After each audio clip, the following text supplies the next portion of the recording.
Alors notre réunion, vous le savez, se place à un moment important. L'actualité au Moyen-Orient et dans le monde est particulièrement brûlante. Le monde arabe est en ébullition, le monde perse également.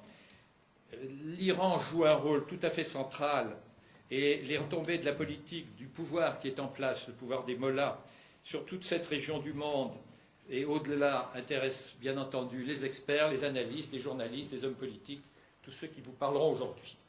La Fondation, à travers les débats qu'elle organise, va chercher à dépasser l'approche souvent très superficielle de la réalité des tensions au Moyen-Orient.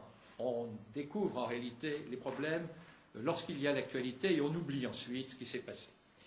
Les interactions entre les crises en Syrie, en Irak et au Liban, et bien sûr le rôle d'un Iran qui est omniprésent dans chacune de ces zones, j'ajouterais même en territoire kurde et également en Turquie. Puisque notre idée, c'est de voir clairement ce qui se passe dans ce pays, de donner des éclairages aussi divers que possible, de façon à ce que notre opinion publique de notre pays ne soit pas absolument médusée et ne prenne pas des vessies pour des lanternes, ce qu'elle fait en permanence. Vous avez évoqué la présence des journalistes de France Inter l'autre jour.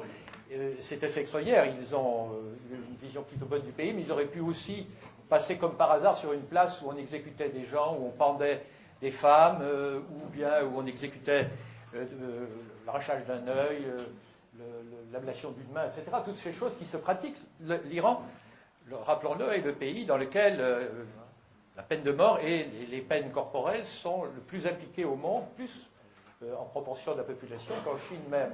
C'est une chose qu'il est difficile de ne pas voir quand on est un bon journaliste, et je pense que tous ceux qui vont y retourner le verront. Mais moi, mon objectif était simplement d'insister sur un aspect de ce pays qui m'a complètement époustouflé, c'est le rôle que joue la Constitution de ce pays. Le mot Constitution, pour nous occidentaux, évoque la démocratie. Qui dit Constitution, dit un Parlement, dit des institutions qui fonctionnent, etc. Et en plus, en Iran, ils avaient une expérience de la Constitution ancienne. L'Iran est, dans le Moyen-Orient, un des pays les plus évolués. Je ne parle pas de la civilisation très ancienne, mais au XIXe siècle, au début du XXe siècle, l'Iran a expérimenté un début de Constitution. Cela a marché, on en a discuté, les intellectuels ont essayé de le faire fonctionner.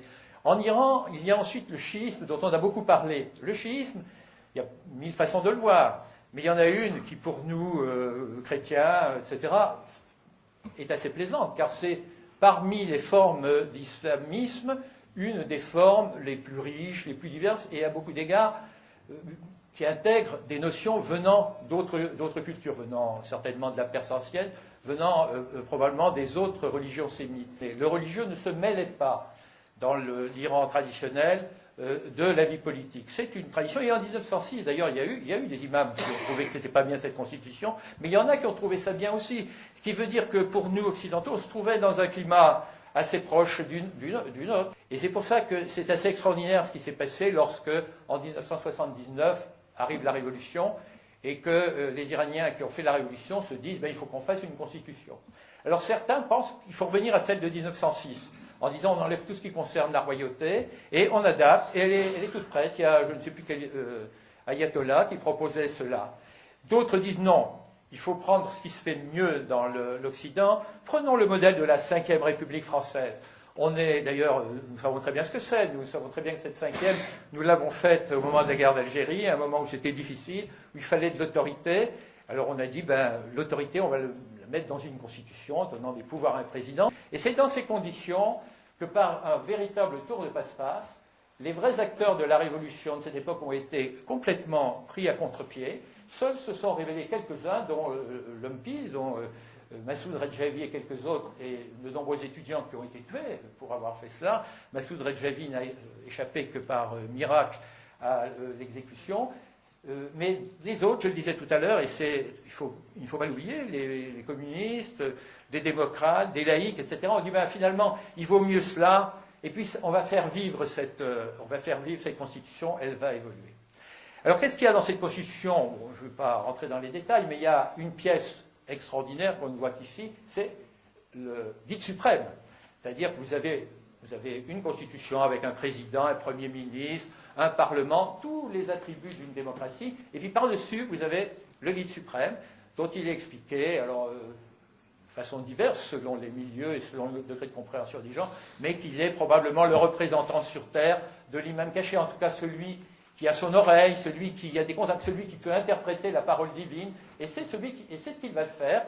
Les décisions de Khomeini sont comme ceci. Alors il interprète d'ailleurs de façon assez extraordinaire le Coran selon les besoins politiques. Il vous dira par exemple que les jeunes femmes arrêtées qu'on va tuer et qui, comme elles sont encore vierges, risquent d'aller au paradis, il faut les violer auparavant, de façon à ce qu'elles aillent en enfer. Vous avez Le régime a pris des précautions, dont l'une, on l'a parlé des pasdaran. Les pasdaran, c'est une institution qui a été créée pour doubler les institutions traditionnelles qui existaient dans le pays.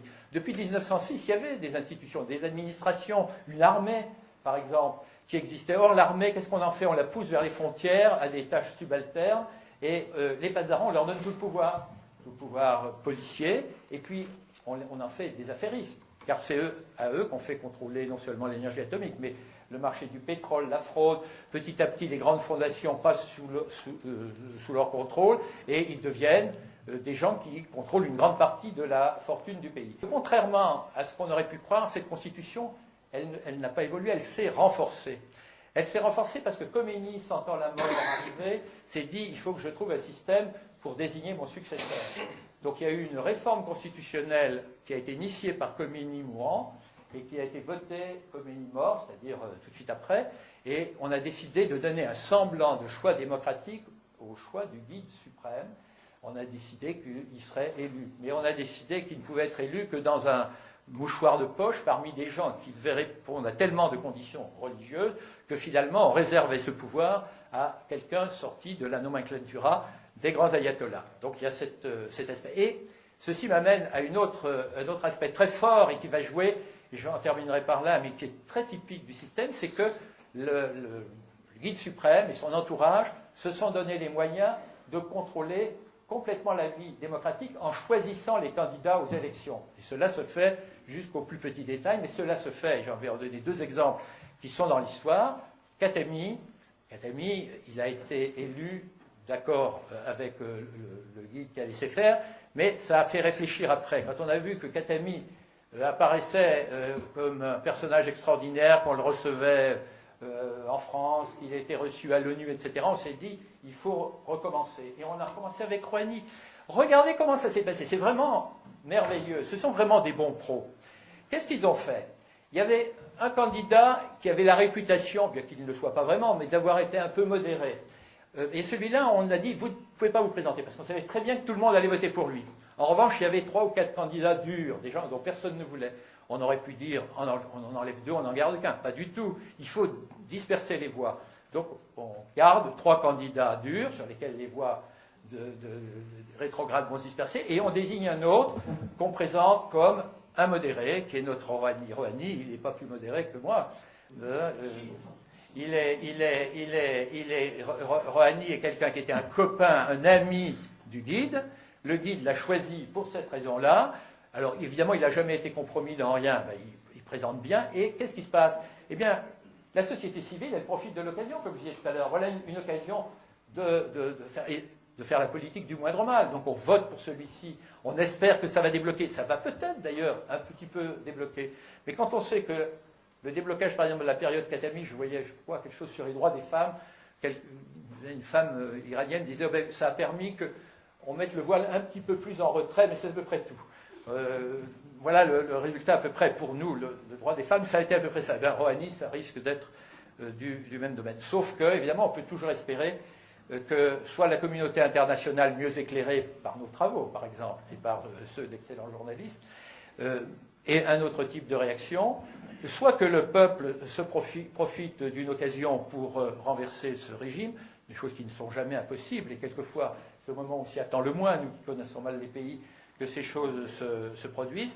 Et puis surtout, si l'Occident, au lieu de... Bien entendu, il faut qu'elle fasse tout pour éviter l'arme atomique, mais si, comme plusieurs l'ont dit, et comme je me plais à le répéter, se défendait sur ce qui sont ses vraies valeurs, c'est-à-dire de demander un minimum de respect des droits de l'homme, demander qu'on ne pende plus sur la place publique des gens à qui on reproche quoi?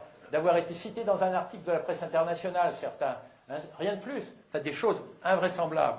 Et si on fait... Alors évidemment, pourquoi on ne le fait pas? On ne le fait pas parce qu'il faudrait le demander aussi à l'Arabie Saoudite, il faut le demander à quelques autres pays qui ont des pratiques qui ne sont pas beaucoup plus glorieuses. Mais je pense que nous, enfin vous, nous tous qui sommes des démocrates, ça doit être notre objectif central. Voilà, j'en ai terminé. Je pense que les travaux que nous ferons, ils devraient nous amener à faire que beaucoup de gens soient sur cette ligne et que nous soyons nombreux à tout faire pour que la démocratie vienne enfin dans ce beau pays.